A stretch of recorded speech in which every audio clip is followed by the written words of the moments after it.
ہمارے حضرت ایک بڑی خاندانی بات کیا کرتے تھے، آج وہ باتیں ہمیں سمجھ میں آ رہی ہیں. اس وقت تو ہم مدرسے میں ہی رہتے تھے نا، باہر دنیا میں نکلے نہیں تھے، تو ہم کہتے ہیں پتہ نہیں کس قسم کی باتیں کر رہے ہوتے. آج جب دنیا میں نکلے ہیں تو اب پتہ چل رہا ہے بھائی بڑی صحیح قسم کی باتیں کر رہے ہوتے.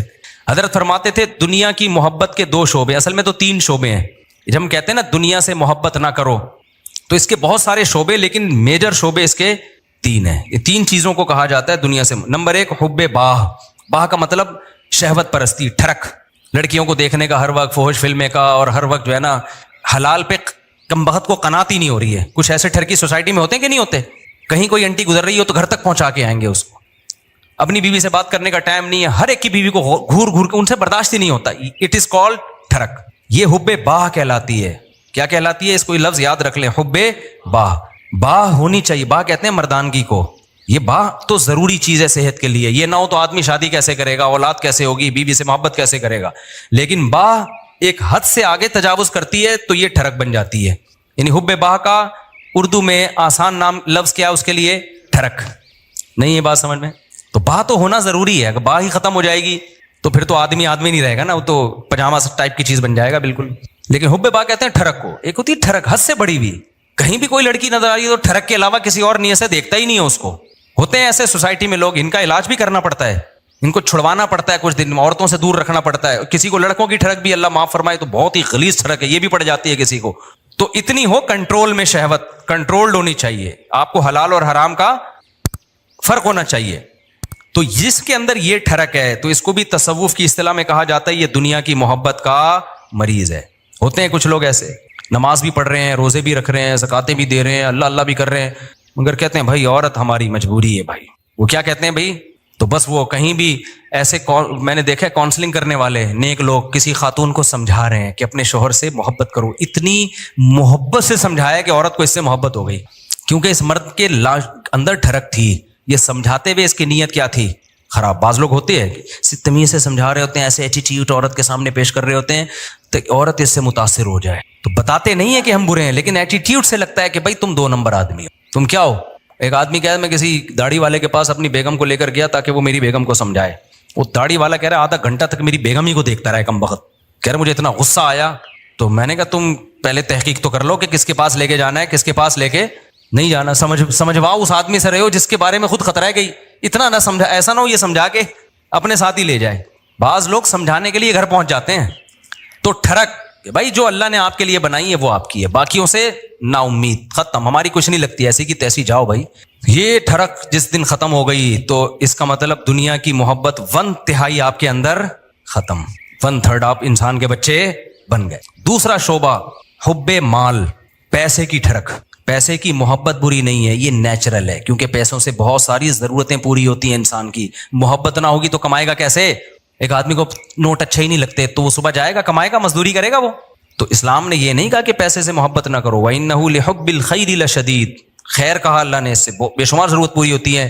جیسے باہ کی محبت بری چیز نہیں ہے، ٹھڑک بری چیز ہے، ایک لمٹ میں ہونی چاہیے، ایسے ہی پیسے کی محبت بھی بری چیز بولو نہیں ہے، نیچرل ہے. کوئی کہتا ہے نا کسی عالم کے دل میں پیسے کی طلب ہی نہیں ہے، جھوٹ بولتا ہے وہ. کیوں نہیں ہے بھائی طلب؟ یہ کیسے ممکن ہے کہ ایک عالم دین و بزرگ کو پیسے کی طلب ہی ختم ہو جائے؟ وہ کھائے گا کہاں سے؟ بھیک مانگے گا لوگوں سے؟ بیوی بچوں پہ کیسے خرچ کرے گا؟ پڑھائے گا کیسے اپنی اولاد کو؟ اور شادیاں کیسے کرے گا؟ ایک نہیں ہوتی 2-3 کہاں سے کرے گا وہ؟ تو یہ جو اس طرح کی باتیں کرتے ہیں نا، حضرت جی کے دل میں پیسہ ہونا نہ ہونا برابر ہے، حضرت کو کہیں سے 1 کروڑ روپے آ جائیں یا نہیں آئے کوئی صحت پہ اثر نہیں پڑتا. اس کا مطلب یہ حضرت کے اندر کے سافٹ ویئر کیا ہیں، یہ اپڈیٹ ہی نہیں ہے. یہ ایسے ہی جیسے ہماری حضرت اتنے نیک ہیں، کوئی عورت گزر جائے، حسینائیں آ جائیں، کوئی کچھ ہوتا ہی نہیں ہے. او بھائی حضرت نہیں ہے، یہ کچھ اور چیز فلم ہے. یہ کیس کچھ کیا ہے، یہ کچھ الگ کیس ہے، ان کو علاج کی ضرورت ہے. وہ میں اکثر لطیفہ سناتا رہتا ہوں، وہ پرانا ہو گیا بہت، اب دوبارہ سنا دیتا ہوں. وہ ایک دیہاتی کسی مولوی صاحب کے پاس گیا کہ مولوی صاحب متقی، بار بار قرآن کہتے ہیں متقی جنت میں جائیں گے، متقی جنتی. متقی کسے کہتے ہیں؟ وہ بیچارے دیہاتی مولوی تھے، انہوں نے کہا متقی اسے بولتے ہیں جو حسینائیں گزر جائیں بال ہلاتی ہوئی لہلاتی ہوئی، اسے کچھ بھی نہیں، اتنا نیک ہے اسے کوئی فیلنگ ہی پیدا نہیں ہوتی. تو وہ بیچارہ دیہاتی اس نے بولا اچھا اس کو تو ہماری زبان میں اس کو تو ہجڑا بولتے ہیں، تو جنت صرف ہجڑوں کے لیے بنی ہے کیا؟ تو وہ مولوی صاحب نے غلط ایکسپلین کیا. بھائی جب عورت کا اس طرح ہوگا تو انسان کے جذبات تو پیدا ہوتے ہیں. ٹھڑک کا مطلب یہ ہوتا ہے حد سے بڑھی ہوئی، حلال اور حرام میں